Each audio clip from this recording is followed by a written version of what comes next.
Hi friends, welcome to గల్ youth channel. Friends, మేమైతే ఈరోజు నాగార్జున సాగర్ వెళ్తున్నాం. నాగార్జున సాగర్లో మొత్తం 26 గేట్లు ఇప్పుడు తెలిసి చూడడానికి అయితే మేము వెళ్తున్నాం.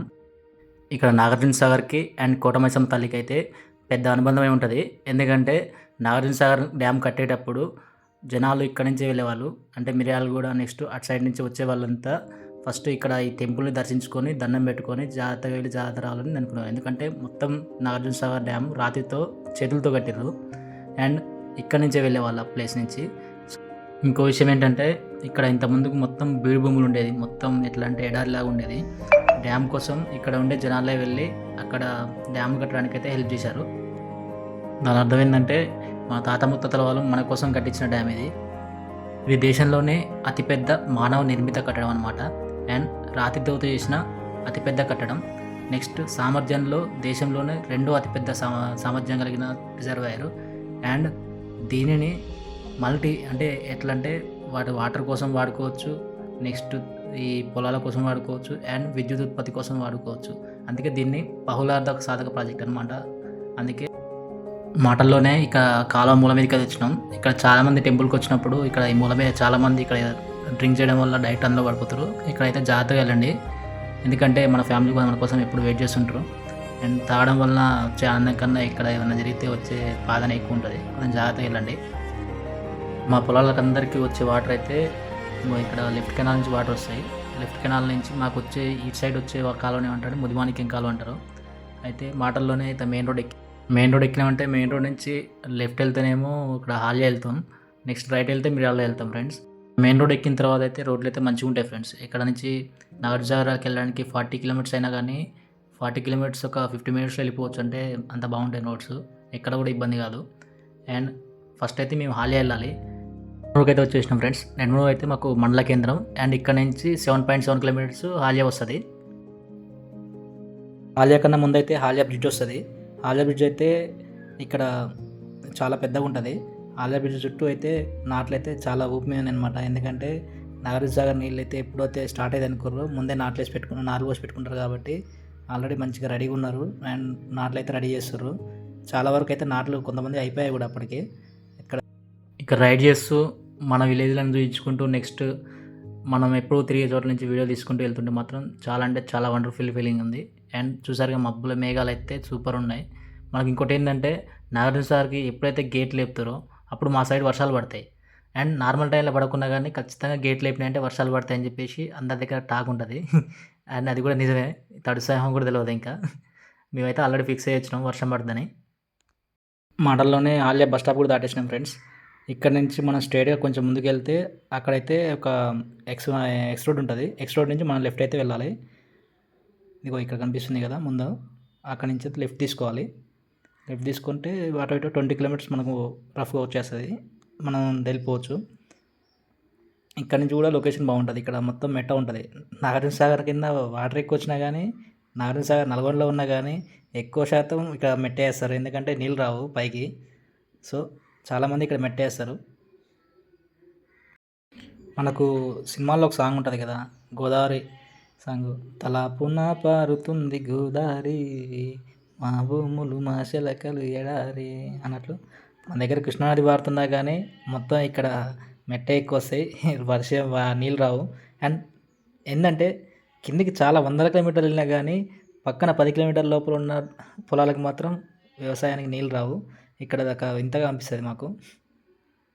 నాగార్జున సాగర్కి ఫస్ట్ వ్యూ పాయింట్ అంటే మనకు సమ్మక్క సారక్క దగ్గరికి వెళ్తుంది. ఇట్లా మనకు పెద్ద ఊరు నుంచి వచ్చే రూటు నెక్స్ట్ హాజా రూటు కలిసిన దగ్గర సమ్మక్క సారక్క టెంపుల్ ఉంటుంది. అండ్ దాటిన తర్వాత ఫస్ట్ అయితే నాగార్జున సాగర్ బ్యాక్ వాటర్ తగ్గుతుంది. ఇక్కడికి రాగానే మనకి ఇంతసేపు ఎంత స్ట్రెస్ ఉంటుందో అదంతా వద్దు, ఒకేసారి మస్తు ఫీలింగ్ వస్తుంది ఫ్రెండ్స్. అండ్ ఇక్కడ రూట్స్ కూడా చాలా బాగుంటాయి. అండ్ కొండలు ఎక్కడం దిగడం మనకు చాలా అంటే చాలా ఆహ్లాదంగా అనిపిస్తుంది. నెక్స్ట్ ఇక్కడికి వెళ్ళేటప్పుడు స్ట్రైట్గా పైకి ఉంటుంది, మళ్ళీ వచ్చేటప్పుడు మాత్రం చాలా డౌన్ ఉంటుంది. బండి స్టాప్ చేసినా కానీ ఒక 3-4 కిలోమీటర్స్ వరకు నాన్ స్టాప్గా వస్తుంది. ఇక్కడ మళ్ళీ థ్రిల్లింగ్ అనిపిస్తుంది. ఇది మనకు రోడ్డు దగ్గర దాకా ఉంటుంది. అండ్ మనం దగ్గరికి వచ్చినాం అనుకున్నా కానీ మనం భ్రమపడ్డట్టే, ఎందుకంటే బ్యాక్ వాటర్ కాడి నుంచి ఇంకా మనం చాలా దూరం వెళ్ళాల్సి వస్తుంది. అటు ఇటు 10 కిలోమీటర్స్ వరకు వెళ్ళాల్సి వస్తుంది. మనం డ్యామ్ దగ్గరికి వెళ్ళేటప్పుడు అయితే ఇట్లా బొమ్మలు చూస్తారు కదా, జింకల బొమ్మలు ఇవైతే బాగా అనిపిస్తాయి. కానీ ఇక్కడ జింకలు అవైతే ఏం కనిపించవు. మనకు నాగార్జున సాగర్ కాకుండా అదే శ్రీశైలం వెళ్తే మాత్రం మనకు రోడ్ల మీద జింకలు కనిపించడం అట్లాంటివి అయితే ఉంటుందని మన దగ్గర ఇక్కడ ఫారెస్ట్ యానిమల్స్ అయితే కనిపించవు. కాకపోతే ఇక్కడ నేచర్ మాత్రం చాలా అద్భుతంగా ఉంటుంది, అయితే ఎంజాయ్ చేయొచ్చు. ఈ నాగార్జున సాగర్ ప్రాజెక్ట్ని అయితే మనకు 1911లోనే బ్రిటిష్ వాళ్ళు అయితే కట్టాలని చూసిర్రు. అండ్ ఇది కృష్ణానది మీద పెద్ద ప్రాజెక్ట్ లెక్క కట్టాలని చూసిర్రు. కాకపోతే అప్పుడైతే కుదరలేదు. నెక్స్ట్ 1955లో జవహర్లాల్ నెహ్రూ అయితే దీన్ని స్టార్ట్ చేసిర్రు. ఫస్ట్ ఈ ప్రాజెక్ట్ని అయితే ఏలేశ్వరం దగ్గర స్టార్ట్ చేద్దాం అనుకుర్రు. ఎందుకంటే అక్కడ మనకు ఎక్కువ మనం తీసుకోవడానికి లెఫ్ట్ కెనాల్కి రైట్ కెనాల్ తీసుకోవడానికి ఎక్కువ ఉంటుందని చెప్పేసి అనుకోరు. కాకపోతే దీన్ని తీసుకెళ్ళి కిందకి కట్టేసారు. దానివలన మనకు లెఫ్ట్ కెనాల్ నుంచి వాటర్ లిఫ్ట్ చేయాలంటే 500 ఫీట్స్ కన్నా కిందికి వెళ్తే మనం ఇప్పుడు లిఫ్ట్ చేయలేము. దానివల్ల లెఫ్ట్ సైడ్ వాళ్ళకైతే చాలా ఇబ్బంది ఉంటుంది. అండ్ దీని మీద చాలా వాదనలు కూడా ఉంటాయి. డ్యామ్కి ఇంకో ప్రత్యేకత కూడా ఉంది ఫ్రెండ్స్. మనకు జూరాలలో అయితే 7.9 టీఎంసీలే పూర్తి సామర్థ్యం. నెక్స్ట్ తుంగభద్రలో 100 టీఎంసీలే పూర్తి సామర్థ్యం. కానీ నాగార్జున సాగర్కి ఏమో 150 టీఎంసీలు కూడా డెడ్ స్టోరేజ్. అంటే 150 టీఎంసీలు ఉన్నా కానీ సాగర్ డ్యాంలో నీళ్ళు లేనట్లే. ఇదైతే చాలా మనకు అనిపిస్తుంది. ఏంది 150 టీఎంసీలు ఉన్నా కానీ మనకు పొలాలకు నీళ్ళు ఇవ్వట్లేదు అయితే చాలామంది అనుకుంటారు. కాకపోతే దాన్ని డెడ్ స్టోరేజ్ లెక్క ఉంచుతారు. మనకి ఎమర్జెన్సీ టైంలో ఎప్పుడైనా వాటర్ రాకుండా కరువులు వచ్చినా కానీ ఆ నీళ్ళు వాడుకోవడానికి ఉపయోగిస్తారు. ఇది నాగార్జున సాగర్ డ్యాము వ్యవసాయానికి కన్నా పరిశ్రమల కన్నా హైదరాబాద్ తాగునీటికి ఎక్కువ పోతాయి ఈ వాటరు. హైదరాబాద్ తాగునీటి కోసం మనకు నాగార్జున సాగర్ వాటర్ ఖచ్చితంగా వాడుకోవాలి. అందుకే మనకు డెడ్ స్టోరేజ్ని 150 టీఎంసీ అట్లా ఉంచుతారు. 510 కన్నా ఎక్కువ లోపలికి పోరు. ఒకవేళ అవసరమైతేనే 500 వరకు వెళ్తారు. నాగార్జున సాగర్ ప్రాజెక్ట్ని నందికొండ దగ్గర నిర్మించారు. అండ్ దీన్ని నందికొండ ప్రాజెక్ట్ అంటారు.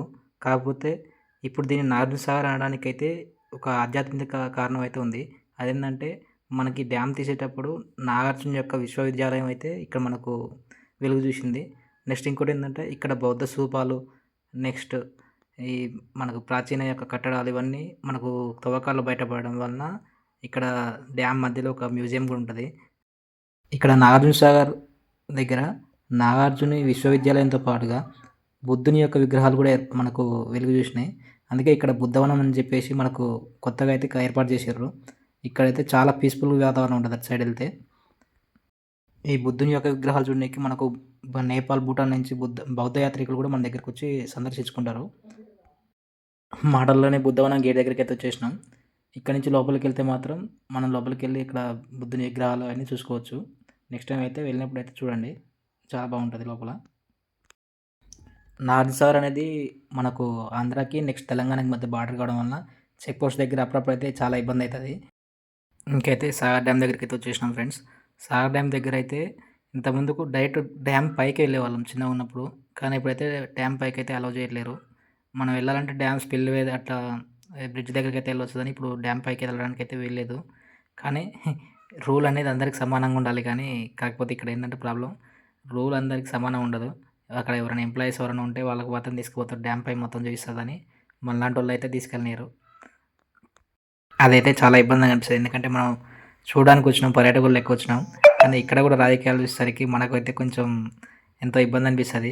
నాకైతే చాలా ఇబ్బంది అనిపించింది. ఎందుకంటే చాలామంది అక్కడి నుంచి వెళ్ళి అక్కడ ఎంజాయ్ చేస్తుంటే మనం బయట నిలబడడం అయితే చాలా అంటే చాలా దారుణంగా అనిపించింది. అయితే దీని మీద మీకు కామెంట్ అయితే చెప్పండి.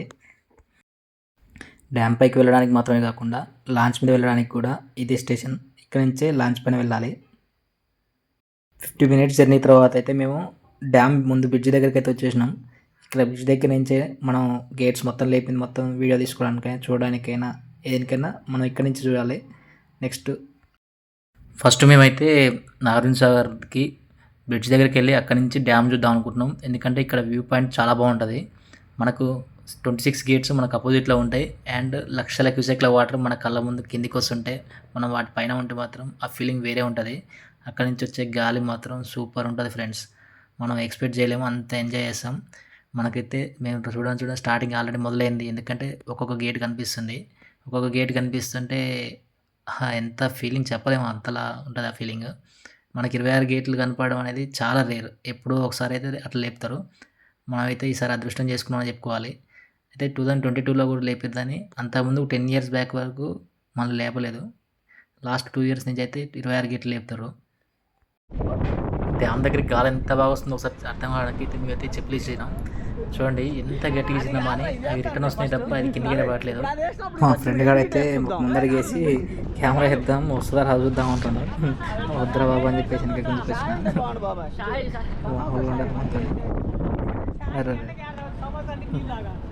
నెక్స్ట్ బ్రిడ్జ్ నుంచి అయితే మనం పవర్ స్టేషన్ దగ్గరికి అయితే వెళ్ళడం అయితే స్టార్ట్ చేసినాం. అయితే మేము తెలంగాణ సైడ్ ఉన్న పవర్ స్టేషన్ సైడ్ అయితే వెళ్తున్నాం ఫ్రెండ్స్. ఎందుకంటే ఆంధ్ర సైడ్ అంటే మళ్ళీ బార్డర్ దాటాలి. సో తెలంగాణ సైడ్ ఉన్న పవర్ స్టేషన్ సైడ్ అయితే వెళ్తున్నాం. నెక్స్ట్ ఇక్కడ నుంచి కూడా వ్యూ పాయింట్ చాలా బాగుంటుంది. మన రూట్ నుంచి మనం మూల తిరిగేటప్పుడు ఒక్కొక్క గేట్ కనిపిస్తుంది. ఆ కనిపించేటప్పుడు మాత్రం లొకేషన్ మంచిగా చాలా అంటే చాలా అందం అనిపిస్తుంది. ఒకసారి మీరు వచ్చినప్పుడు కూడా ఈ మూల తిరిగేటప్పుడు ఒకసారి చూడండి. ఒక్కొక్క గేట్ అలా కనిపిస్తుంటే మనకు డ్యామ్ స్లోగా కనిపిస్తుంటే మనకు ఒక ఫీలింగ్ ఉంటుంది. ఆ ఫీలింగ్ మాత్రం చాలా అద్భుతంగా ఉంటుంది. మీరు కూడా దాన్ని ఎక్స్పీరియన్స్ చేయండి. ఇంకో విషయం ఏంటంటే మనం బ్రిడ్జ్ దగ్గర నుంచి పవర్ స్టేషన్కి వెళ్ళేటప్పుడు మళ్ళీ రోడ్డు నుంచి బ్రిడ్జ్ని చూస్తే చాలా భయం వేస్తుంది. ఎందుకంటే ఇంతసేపు మనం అంత ఎత్తులో ఉన్న ఏంటంటే కొన్ని లక్షల క్యూసెక్లు ఫ్రెండ్స్, 3 లక్షల క్యూసెక్లు కింద నుంచి వెళ్తుంటే మనం పైన నిలబడడం అనేది చాలా డేంజర్. ఆల్రెడీ మనకు బ్రిడ్జ్ కొట్టుకుపోయింది ఇంత ముందుకు 2000 టైంలో. మళ్ళీ ఇక్కడ నిలబడడం అంటే కొంచెం భయం అనిపిస్తుంది. కానీ మెమరబుల్ ఫీలింగ్ అది. చాలా ఎంజాయ్ చేస్తాం. చూడండి ఒక్కొక్క గేట్ అట్లా పాల నురుగల లెక్క మనకు వాటర్ కనిపిస్తుంటే అసలు ఆ ఫీలింగ్ మాత్రం వావ్! మేమైతే చాలా అంటే చాలా చాలా ఎంజాయ్ చేసినాం. ఇంతకుముందుకు టెంపుల్ దగ్గర మనం స్నానం చేయడానికైతే పాసిబిలిటీ ఉండేది. కానీ ఇప్పుడైతే అలౌ చేయట్లేరు. ఎందుకంటే లాస్ట్ టైం మనకు డ్యామ్ గేట్లు లేపినప్పుడు స్నానం కోసం అని చెప్పేసి ఇద్దరు వెళ్ళి అక్కడే చనిపోయారు. సో ఇప్పుడు అలౌ చేయట్లేరు. ఇంతసేపు అందరం డ్యామ్ అందాలనే చూస్తాం. కానీ ఇక్కడికి వచ్చిన తర్వాత అయితే మనకు ఒకటి కనిపిస్తుంది. అదేంటంటే అంత డ్యామ్ వాటర్ వస్తున్నా కానీ కింద ఉన్న చెట్లు మాత్రం ఆ డ్యామ్ నుంచి వచ్చే వాటర్ తట్టుకొని అక్కడ నిలబడతాయి. మనం డ్యామ్ దగ్గర ఎట్లాంటి ప్రాబ్లం ఫేస్ చేస్తామో ఇక్కడ కూడా సేమ్ అదే ప్రాబ్లం ఫేస్ చేస్తాం ఫ్రెండ్స్. అక్కడ పైన డ్యామ్ దగ్గర ఎవరైతే తెలిసిన వాళ్ళు ఉంటారో వాళ్ళని అలౌ చేస్తారు. కింద కూడా అంతే. ఎవరైతే మనకు ఆ దాంట్లో ఎంప్లాయీస్ తెలిసి ఉంటారో వాళ్ళని మాత్రమే డ్యామ్ పవర్ స్టేషన్ దగ్గరికి అయితే అలా తీసుకెళ్తారు.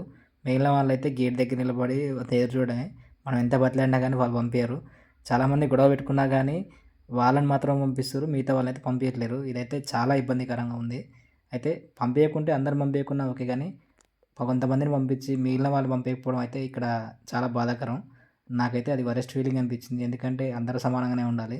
మేము ఒకరి వాళ్ళు ఒకటి కాదు కదా, అందరూ ఒకటే కదా. మీరేమనుకుంటారు?